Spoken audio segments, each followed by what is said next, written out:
Are reading the Field Guide, a Spiderwick Chronicle, Chapter 1, in which the Grace children get acquainted with their new home. If someone had asked Jared Grace what job his brother and sister would have when they grew up, he would have had no trouble replying. He would have said that his brother, Simon, would be either a veterinarian or a lion tamer. He would have said that his sister, Mallory, would be an Olympic fencer or in jail for stabbing someone with a sword. But he couldn't say what job he would grow up to have. Not that anyone asked him. Not that anyone have asked his opinion at all. What job do you think you can have, huh? What do you think? You want to be a what?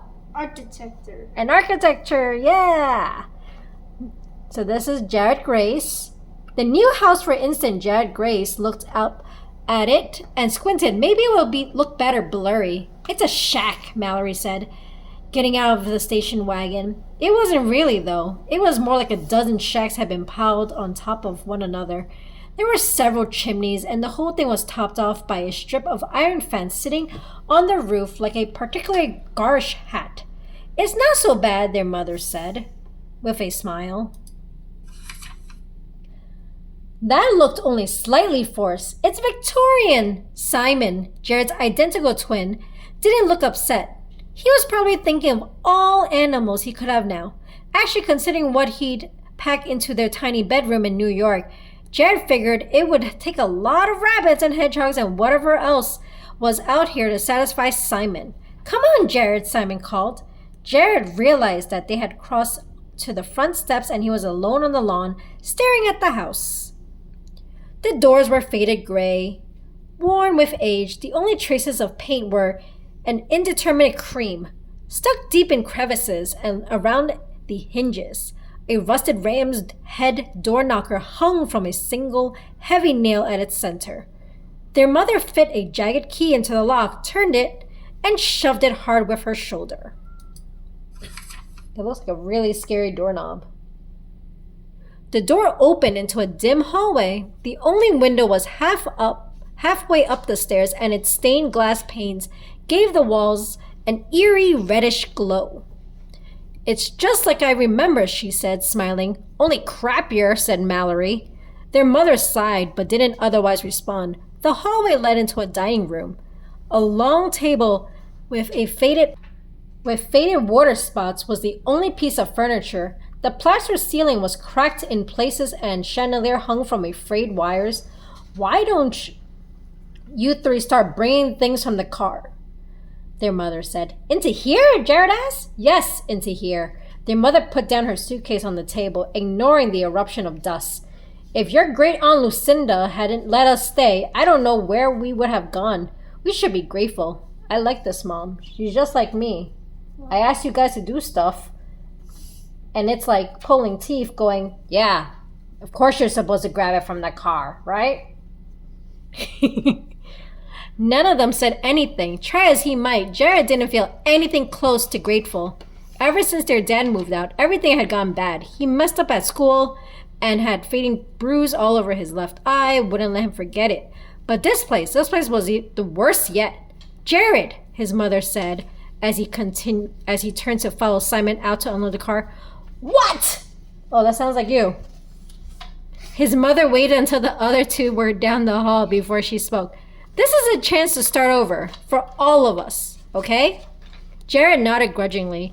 He didn't need her to say the rest of it. That the only reason he hadn't gotten kicked out of school was because they were moving anyway.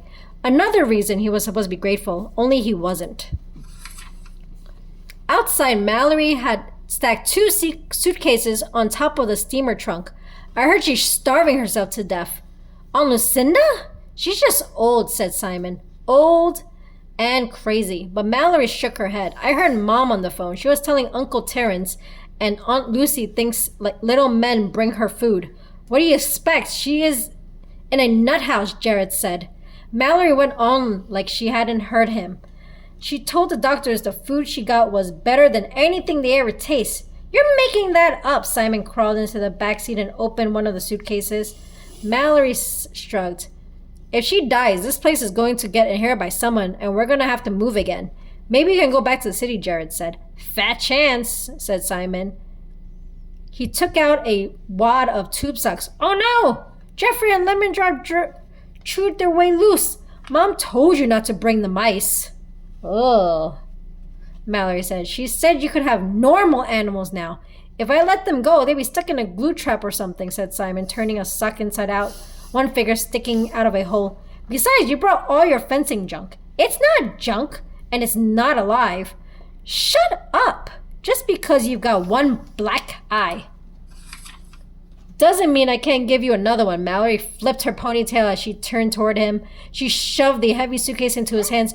Go ahead and carry it if you're so tough. Even though Jared knew he might be a bigger and stronger than her someday, when she wasn't 13 and he wasn't 9. It was hard to picture. Oh, he's the same age as you, babe. 9. Jared managed to lug the suitcase inside the door before he dropped it. He figured he could drag it the rest of the way if he had to, and no one would be the wiser. Alone in the hallway of the house, however, Jared no longer remembered how to get to the dining room. 2 different hallways split off into one, winding deep into the middle of the house. Mom? Although he meant to call out loudly, his voice sounded very soft, even to himself. No answer. He took a tennis step and then another, until the creak of a board under his feet stopped him. Just as he paused, something inside the wall rustled. He could hear it scrambling upward until the sound disappeared past the ceiling. His heart beat hard against his chest. It's probably just a squirrel, he told himself. Just like you, right? It's not a ghost, right? It's not a ghost. After all, the house looked like it was falling apart. Anything could be living inside. They'd be lucky if there wasn't a bear in the basement and birds in all the heating ducts. That was if the place even had heat. Mom? He said, even more faintly. Then the door behind him opened and Simon came in, carrying mason jars with 2 bug-eyed green mice within them. Mallory was right behind him, scowling. I heard something, Jared said. In the wall. What? Simon asked. I don't know. Jared didn't want to admit for a moment he thought it was a ghost, probably a squirrel. Simon looked at the wall with interest.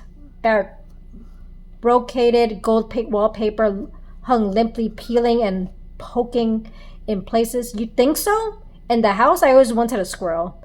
No one seemed to think that something in the walls was anything to worry about, so Jared didn't say anything more about it. But as he carried the suitcase to the dining room, Jared couldn't help but thinking that the tiny apartment in New York and their family before the divorce, he wished this was some kind of gimmicky vacation and not real life.